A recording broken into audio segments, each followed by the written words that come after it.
کہ ہر اس چیز سے محبت ہو جس کی نسبت آقا کے ساتھ ہے. آقا صلی اللہ علیہ وسلم سے محبت، آقا کے خاندان سے محبت، آقا کے اہل بیت سے محبت، آپ کے ازواج سے، امہات المؤمنین سے محبت، اصحاب رسول سے محبت، آقا کے شہر سے محبت، آقا کی گلی کوچوں سے محبت، آقا کی زبان سے محبت. آقا صلی اللہ علیہ وسلم نے خود فرمایا کہ تم اہل عرب سے محبت رکھو. کیوں؟ کہ میری زبان عربی ہے، قرآن کی زبان عربی ہے اور اہل جنت کی زبان عربی ہوگی.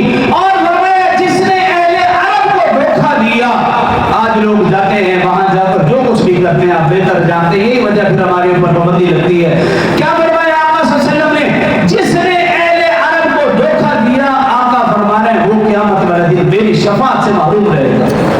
اور آج ہم منہ کھول کر کہہ دیتے ہیں عرب ایسے ہیں، عرب ایسے ہیں، عرب ایسے. بھی کس نے اختیار دیا؟ آقا کا کنبہ، قبیلہ، خاندان. ان کو آپ برا بھلا کہہ رہے ہیں، ان کی نسبت آقا کے ساتھ ہے. وہ جو کچھ بھی اللہ جانے اور اس کا کام جانے، میں اور آپ کون سے ٹھیک ہے؟ ہمارے پاس کچھ نہیں تو ہم نیک شریف ہیں، تھوڑا سا پیسہ ہے تو ہماری شرافت ختم، نیکی ختم. ساتویں اور آخری علامت یہ ہے آقا سے محبت کی کہ علماء سے محبت ہو، اصفیاء اتقیاء سے محبت ہو.